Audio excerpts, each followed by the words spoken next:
Hey gang, welcome to another episode of Wisdom Wednesday from beautiful Austin, Texas. Hi, I'm Mark Sweeney, owner and chief dentist at Austin Dental Spa here in Austin.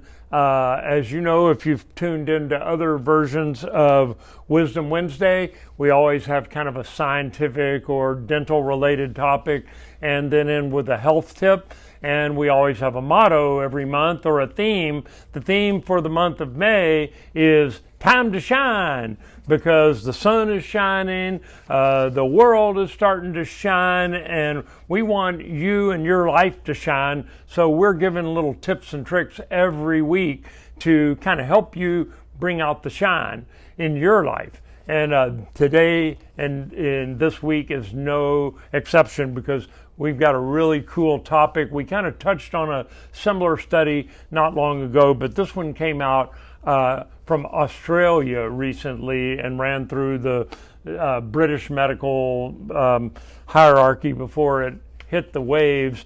But we're going to be talking about, do the color of your teeth really matter? And so that's what we're going to be talking about. But the title is what first got my attention. The research paper, now this is a bunch of nerdy researchers, not dentists. They were just researchers, scientist types, follow the science. The research paper was entitled Evidence to Suggest that Teeth Act as Human Ornament Displays Signaling Mate Quality. What the heck are ornament displays? Well, that's a scientific term that people use mostly in the animal kingdom. Ornament displays are certain physical characteristics that make a certain type of, let's say, bird become more attractive for mating purposes to a female or a male. As you may know, in the most of the animal kingdom, the females are kind of the bland colors and the males have all the bright colors, because cockatiels have the thing that comes up, the comb that comes up to attract females. Penguins, there are yellow-eyed penguins that have more carotenoid, just like we do in our systems, that come from carotene and in carrots particularly. But penguins with more carotenoid, higher levels in their system, have yellow eyes instead of white eyes. For some reason in the penguin world, females find that a more virile, attractive mate, and so the yellow-eyed penguins get a lot more action in the springtime than the non-yellow-eyed penguins. At least that works in the penguin world, probably not so much in the human world, although that's not what they studied in this.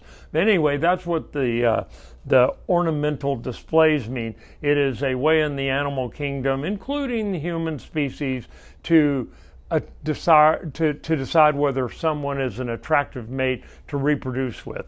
It's a little more primitive in the animal kingdom, but you know, the old saying, birds do it. So anyway, in human beings, these researchers took teeth and they did two different things. They changed the color of teeth from yellow to natural colored to white, 3 different categories.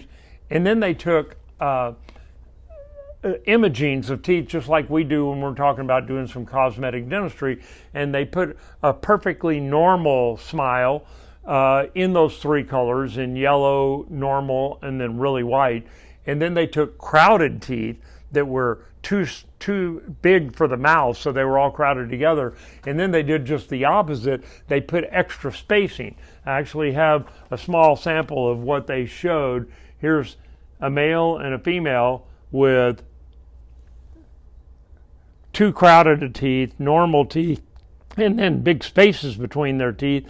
And the same thing in a female, crowded, normal, and big spaces.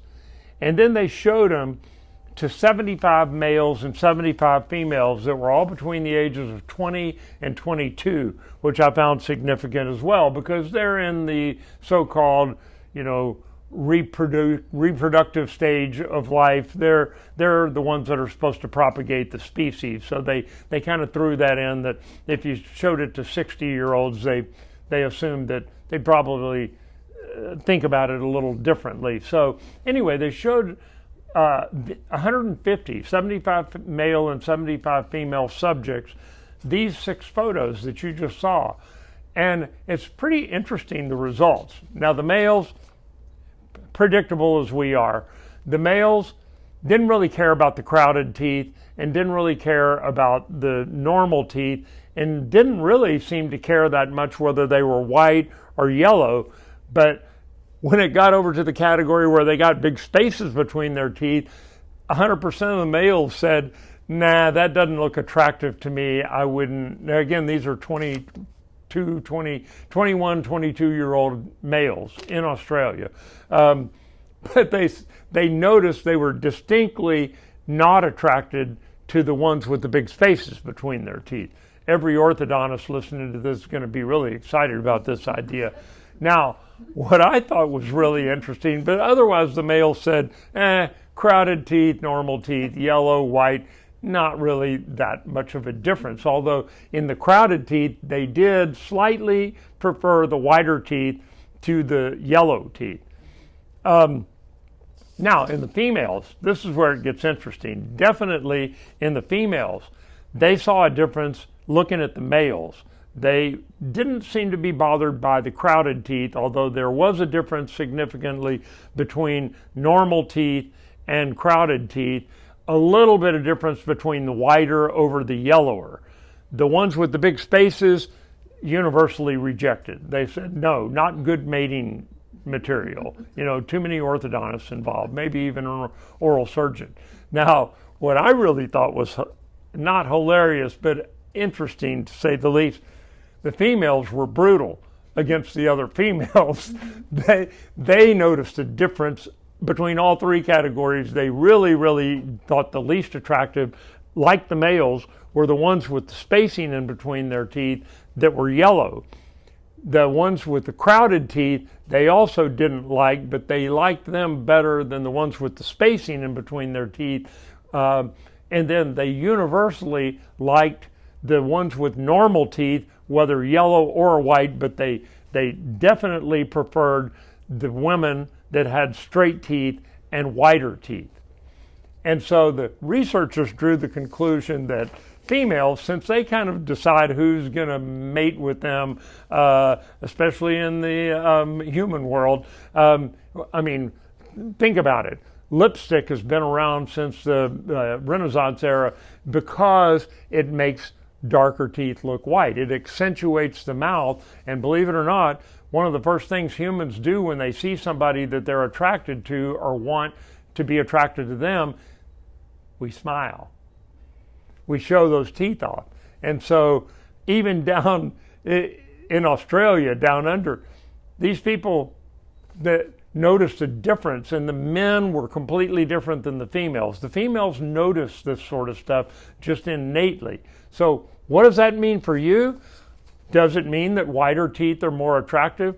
Well, I think if you're watching this and you're a female, you're going to agree that you like people that have whiter teeth and straighter teeth. That's going to be a more attractive person to you, whether male or female. But boy, were the women brutal on the other females. They really critiqued them, whereas the men, they were like, I don't care if he's got straight teeth, got crooked teeth. They didn't like the crooked yellow ones, but they were okay with crooked white ones, and they really significantly approved of the men with straight teeth and white teeth. And this has nothing to do with bicep size. All you guys that go to the gym, $400 you can whiten your teeth, and skip all those gym workouts. So anyway, I thought that was all very, very fascinating stuff, and that it does relate to everyday life. Wider, straighter teeth are more attractive, especially if you're a female. So, and teeth with spaces are much less attractive to both sexes than crowded teeth even. So, but the natural teeth and the wider teeth won out way higher than every other category. So it's up to you to decide whether you think it's that big of a deal or not, but research has shown beyond a shadow of a doubt that there is a difference between the sexes and what they prefer, and between crowded versus straight versus spaced teeth. So we're into summer now. It's already hit 100 degrees twice here in Austin. So here's my health tip. If you're getting taken in by Madison Avenue with all those TV commercials that Gatorade and the new G2 or G-Power or whatever Serena Williams is advertising on TV, and the Powerade and all those sports drinks, think again, read the label before you do. They're loaded with sugar.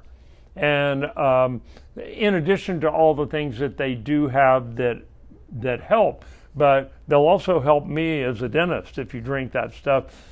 They've proven over and over again that regular old water, or even better, there are several electrolyte waters out there that have various names. I'm not going to mention specific name brands, but you can find them easily on the same shelves with the Gatorade and Powerades and all that stuff. But the electrolyte water, that's just water with added electrolytes, will do more for you. And researchers have also found that cold liquids being drunk during the heat of the day when your body's overheated, cold liquid gets absorbed into your stomach and your esophageal lining faster than warm liquid. So who knew? But we did a Wisdom Wednesday on that a couple of 2-3 summers ago, and proven facts.